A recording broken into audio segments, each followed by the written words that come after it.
hang on. Which camera do you want him at? Come on, baby. Greg is here. We gotta go. Okay.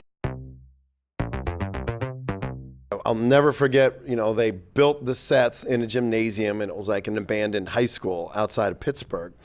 And I walked into the gymnasium, didn't know where to go or didn't know anybody, and I turned the corner and I walked into the set. And there was nobody in there. It was the set for the crate. And I distinctly remember feeling like I was immediately transported into another world.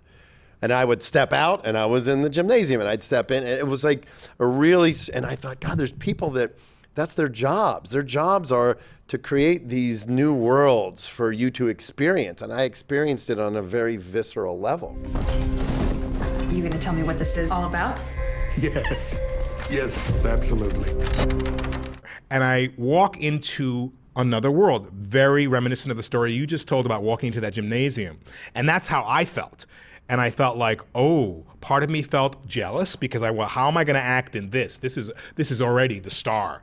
But why do you feel that way? This is giving you the impetus and the vision and the atmosphere of what you have to inhabit. So it made me me and Tobin go, holy cow, this is artistry. So you've created that artistry and put us in that world. Now we gotta bring that world to life. I see what you did there. Tricia had the least amount of time because I think you had about 3 days. Mm-hmm. We had 7 days for both, but we intermingled ours. Yeah, but how shoot half your day? Oh, that's right. You guys are shooting at the same time. I can't remember how long in advance that I had it, but I was not familiar with creep shows. I'm older than you, so I was still a kid though in the 80s. But I've always I get scared really easy, so I've always kind of veered away from like watching it. I had to fly out on Wednesday after seeing this on Tuesday.